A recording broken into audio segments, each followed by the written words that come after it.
willing to accept the fact that you're going to see some corrupt bullshit. And if you see it, and if you see a murder, you must speak out against it. Because if those cops do stand out and they go ahead and speak out against it, they should know that the citizens around this country will stand up and support them. But you need to come out and you need to be brave.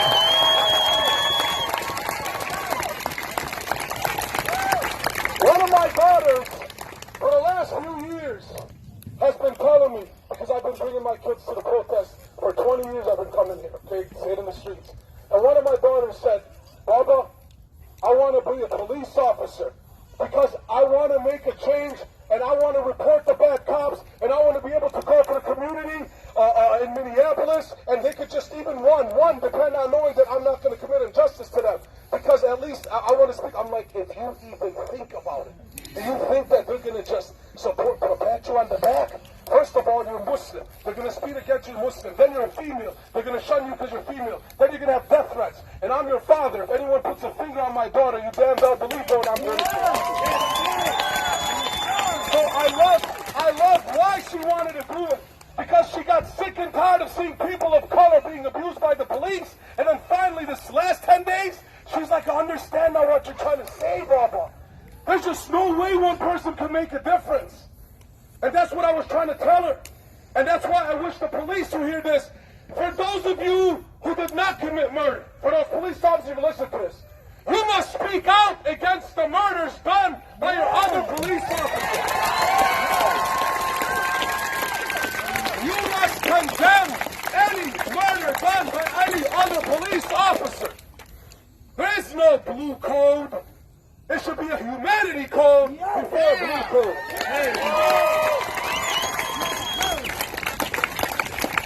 You gotta believe, if I ever find out, I'm Muslim, if I ever find out there's any kind of shit about to be done from anybody in my community, you better believe I'm gonna be the first to not only report it, but beat the shit out of it myself. Never, ever think it's okay for someone to commit a murder or a heinous crime or a violent crime and you think it's okay with it. Don't worry about what color of skin they are, police. Nah, you must always stand up and speak out and defend the innocent. Malcolm X said you must speak out for all injustice, not just in America, anywhere.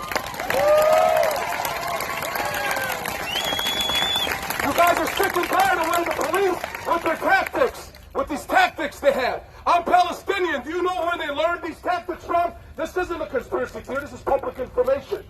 In Georgia, in military bases in Georgia and California, the police in America get trained by the Israeli soldiers. They get trained by the Zionist Israeli soldiers. And I'm going to give you a Facebook page by former Israeli soldiers themselves. So don't take my word for it. It's called Breaking the Silence. Thousands of Israeli soldiers couldn't stand in being in the occupation anymore, listening to what the Israeli government told them to do, which is committing human rights violations in the West Bank. So they left the Israeli army. They were jailed because they couldn't stand anymore to do what the Israeli army told them. And you know what they did? They made a Facebook page. It's called Breaking the Silence. Don't take my word for it. Listen to these former Israeli soldiers. Okay, we're talking Israeli soldiers, special forces, even former Israeli Mossad. They're telling you straight out what the Israeli government does. The Israeli government teaching them these tactics, telling them go into the West Bank, commit human rights violations, we'll give you the green light. And then they come over here. The Israeli military comes here in the U.S. and they teach your police officers how to do those tactics. So you must know the connection between what's going here and over abroad. You must know about the death squads that the U.S. government sent to South America to control a lot of their countries like El Salvador and Argentina and Brazil and all of them. You must know about these connections. It's all connected, like Malcolm X said. U.S. imperialism, what goes on here, they're also doing the same thing abroad. And you must educate yourselves. You must not give a damn and worry about, oh, it is a new Little Wayne song. You must think, like Malcolm X said. Educate yourself so you know what's going on.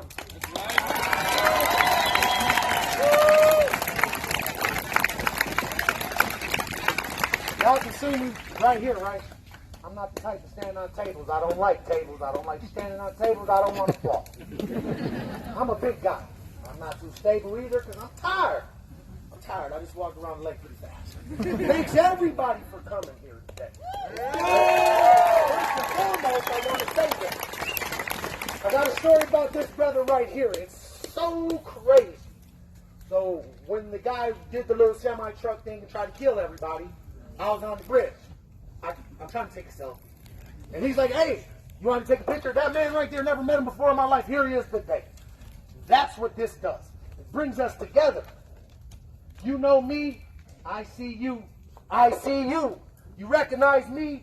I recognize you. We're familiar with each other. We will always, well, I'm going to say me. I'm a person. I will always protect and serve everyone here. That is my duty. That's what I do. Like I said, right, my duty. The 9 minutes. I cry. I don't cry easy. I could cry right now. That hurt me, man. That hurt me. To see that man cry for his mama. I got mama's boy tatted on my neck, man. When he called for his mama, well, a lot of mamas came. A lot of mamas came. Who's the mother here? Who's the mother here? I bet every mother would have put their neck under that dude's knee. Yeah, that's true. Like my brother said, education. Education. You want to know why? Let me tell you why. If you do not know, if you do not have the intelligence, the wisdom, how the hell can you succeed? You can't. And what do? They teach us how to be workers. Who has kids here? Who has kids here? Raise your hands. I do. I have a son. And this fight is for him and his kids. Your kids. Your kids.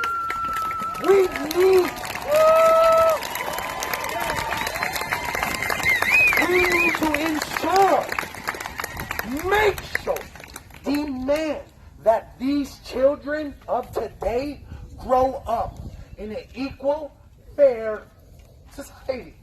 What do we have to do to get that? This right here. This right here. This is what we're doing. But, like he said, let me go back. What's up, brother? What's your name? I'm John, man. You want to speak after me? I'll give you a few minutes, brother. Yeah, give me My name's Minister Padron. All right, Minister I organized this right here. I would love to hear you speak, Yes, brother. please. Okay? All right. Anyone else want to speak? Get up here and get behind that brother right here. Please. All right? Because I want to hear the people. Like I said, this is for us. This is for us, not me. Not me. But anyways, like he said, education is key. Education is key. So when your kids come home, take a day of the week and educate them further. Teach them the things they need to be taught. Teach them the things that make them up here, not down there. All right? Education. Don't drop out.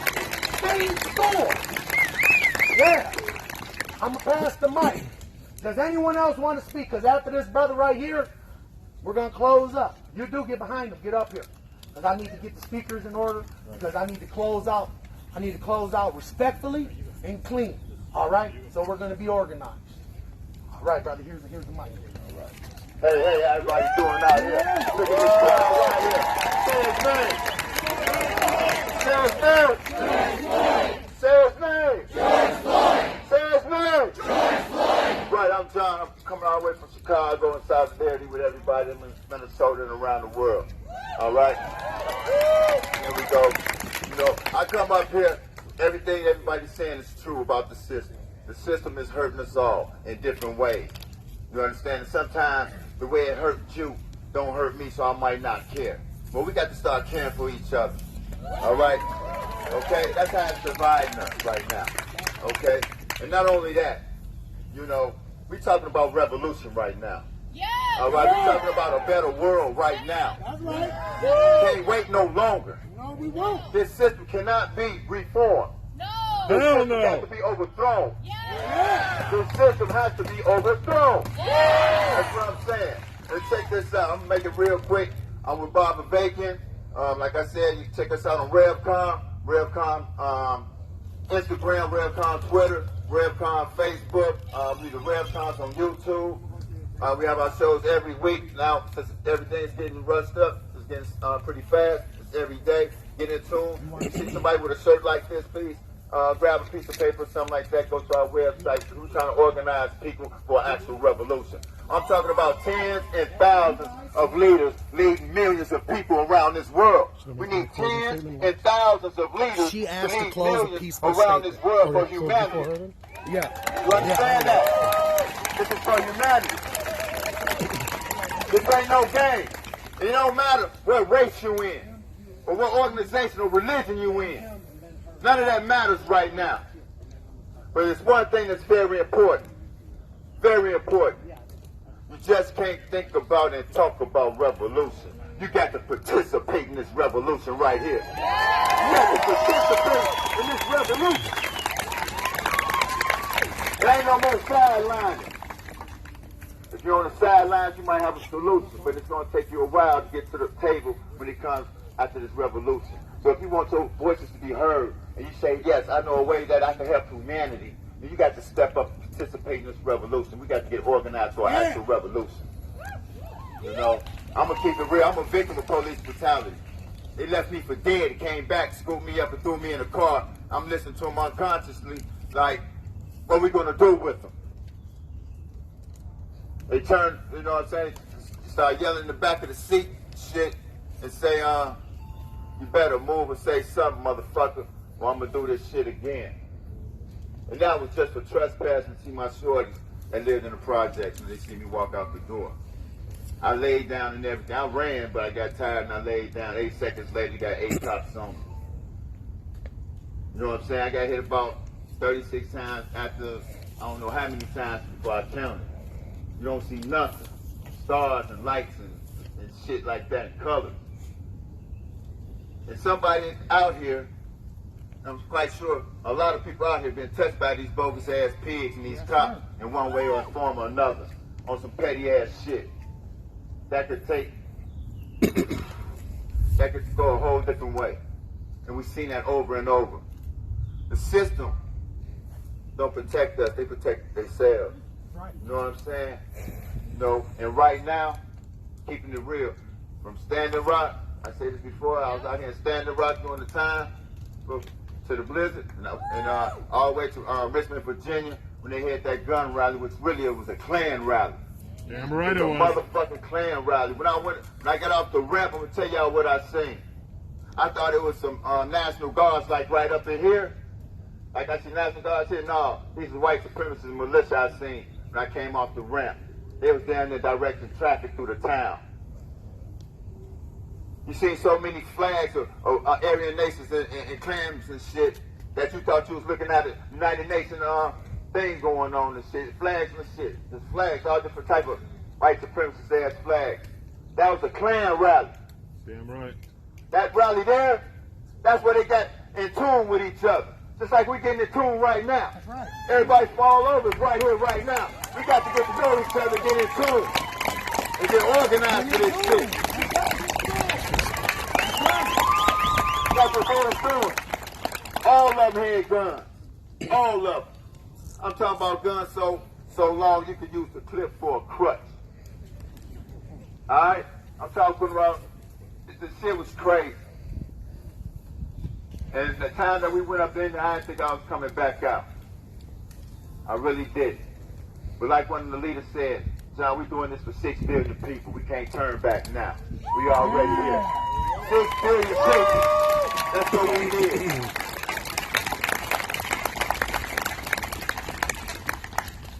And what I'm asking everybody, what you see here today, I've been here for about a week, I see some of the most beautiful things. I've seen communities coming out, looking at damaged property like, well, it is what it is because we're going through so much, but let's just clean this shit up. Well, that's what we're going to have to do after the revolution, too. Yeah. We're going to have to clean up after the revolution. Yeah. You know what I'm saying? There's going to be some tearing down and dismantling, but we're going to be organized, try to get organized so we can be eaten. Yes. All right? We're going to tear down the shit that needs to be tore down.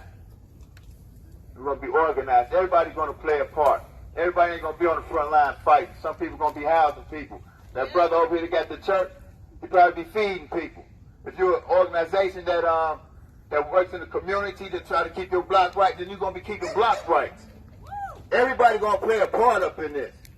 Some of y'all might be at the desk that can push the button to eliminate some of us, but y'all might just take that day off. See what I'm saying? We all come together and unite. And like I said, my name is John. Catch me on Instagram, Stop Sign Man, Facebook, John Packard. I only talk the talk, I walk the walk. That's right. And I've been doing it for years right now. And like I said, I come up here and I see, and I've been a bunch of places around Minnesota right now. And what I see is the same thing. A bunch of different people, diverse. Sir. Very diverse, loving each other. That's right. You know?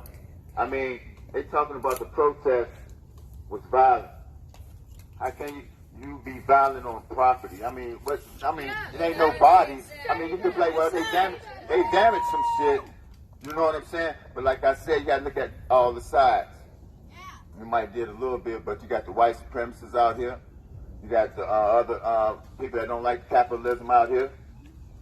You know, and then you look at people that's struggling and suppressed and need things. So if you bust a window and it's a riot going on, of course people are going to go up in there and get it. Because we need it. Why do we need it? Because we stressed out, we're oppressed. The system been fucking us for the longest. That's right. And we don't share and care about each other, because if we did, we wouldn't have to really be doing that. We got to be a little bit more open. You know, everybody ain't good, everybody ain't bad. But it's one thing for sure right here, what we have is a lot of love and unity among each other.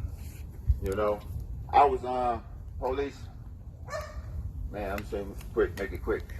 Police and the military had me and my man's right here sold up. It was just like a little crack in the gate. Railroad track going down. You know what I'm saying? We hit it. So now we got to go down like 50 feet down this ravine or whatever to the railroad track. I thought it'd be smooth, then we just hit it on because, you know, the street's on the top level. We go down, halfway down, now we see these people with black shit on the guns. Well, I don't know what it is, but now we running back up this motherfucker. But what was really hurting was that as we was walking, nobody would help us out with a ride. But I'm going to tell you what did happen. The police started circling us like vultures. Like vultures. Now I was trying to get out of Minneapolis because I know it was a curfew to get to the next town. What time was that day? I think it was like 8 p.m. Huh? I think curfew was like 8 p.m. Yeah, but it was past curfew. Where? But then we had, like, I don't know if it was St. Paul, some other little town next to Roseville, Maplewood. It was St. Louis Park. St. Louis Park police. The circling like vultures around us. You know what I'm saying? We're trying to make a call, battery down. So that's why you see somebody that might need some help or in distress, look at their face. You know what I'm saying? Look what's going on. This is a fast pace. This is a riot going on. You got away. You can't leave nobody back there. All right, hey, I'm up out here. Check it out. Revolution, nothing less. I love you all.